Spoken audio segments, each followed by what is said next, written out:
You are in for a treat today because I am giving you relationship advice.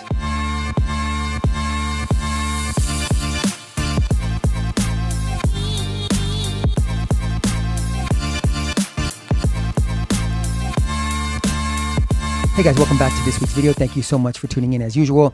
Please like, comment, and share this video. And don't forget to subscribe so that you'll be notified when new videos are added, which is just about every week.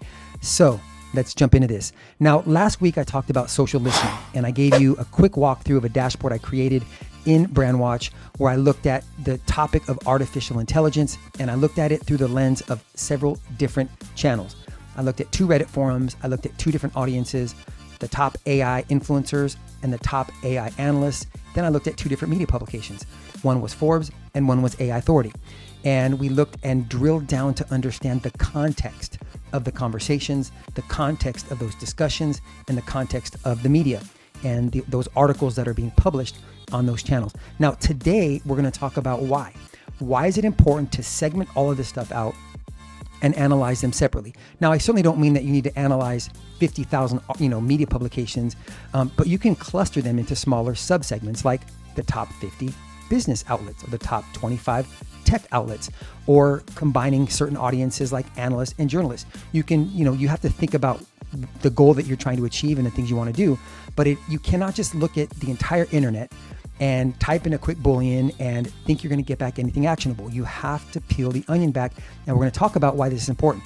Now, this is a model that I created about a couple years ago, and it's shifted a lot. I mean, I continuously change it based on learning and, figuring out like what is the most actionable way to display a process or workflow. And it's based on the concept of supply and demand. All right, so let's go ahead and take a look at this model and jump into it. All right, so here is the model that I was referring to.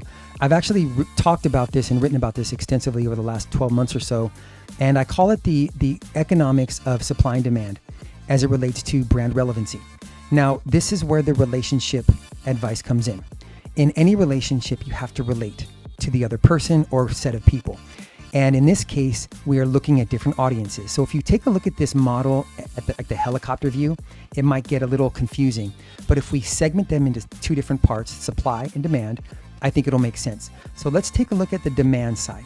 This represents people that are important to you, right? This represents, and depending upon where you work and what your role is, they're going to be different. So if you're in PR, well then traditional media and journalists is your audience. If you work in marketing or other parts of the business, then influencers or your specific target audience might be your audience priority. And so in this case, we're looking at the stories, the trends, the articles, the post forums, the hashtags, the keywords and phrases that are demanding the attention of these audiences. Now, in the last video, I broke it down by a few different areas. We looked at traditional media, right? We looked at Forbes publication and then AI Authority. We also analyzed 2 different sets of influencers, right? We looked at the top AI influencers, and then we studied the top analysts from Forrester, Gartner, and others. And then lastly, audiences. Now, in the last video, we did not look at specific audiences, but there's a video on that, and I've done that before.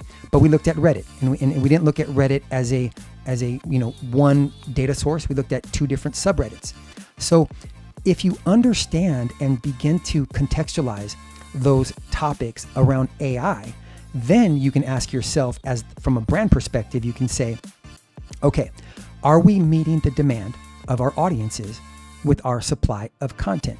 Okay, so on the left, you have different channels or media platforms that you own. You have your owned content, your blogs, your newsrooms, your web pages. You have your earned media. You don't have complete control of that, but you can, if you're good in media relations and have strong relationships, then you can kind of, spin stories. And then also the social content, what you're publishing on social media, you're paid, and everything like that. And so here's where the opportunity comes in, because now you're segmenting these different channels, and you can start to shift and align your messaging and your content and stories, even your keywords and phrases that you're bidding on in search and or the calls to action you're using in display advertising or paid social. You can align that to the same phrases that your audience is using. Okay, so if you look at the entire landscape as a whole, you're not going to get that. You have to look at these channels individually by audience, by channel, and in some cases by a category or group of media publications, so that you can align your pitches, align your stories, your editorial. Everything that you do from a brand standpoint, needs to be relevant to these different audiences. And that is the whole point of relationships, right? You have to have some common ground, right? And if you're speaking two different languages, well, the relationship just won't work.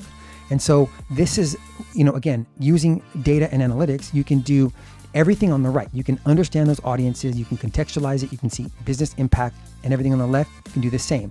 What are we talking about most of the time? And 9 times out of 10, it is usually about yourself, right? It never really meets the demand of the audience until you do an analysis, and then all of a sudden your eyes are wide open and you can start to add value and start to publish content based on what is important to your audience.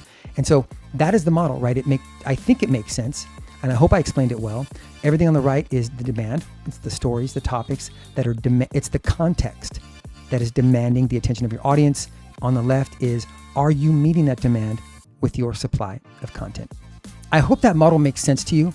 And it's I think the best way for me to show how you can use data and analytics to segment different audiences, understand what is top of mind, what they're talking about, and then from a relevancy standpoint and a relationship standpoint, being able to mimic those conversations in order to relate to them. So if you speak the same language as the media, if you speak the same language as your audience, well, then that's the kind of the building blocks of a very positive and long-term relationship, which is always a good thing if you are in business. So with that said, thank you again for your time today. Thank you so much for watching these videos. And please, again, don't forget to subscribe to this channel so that you'll be notified when new videos are added. And stay safe, stay healthy. And until I see you next time, take care.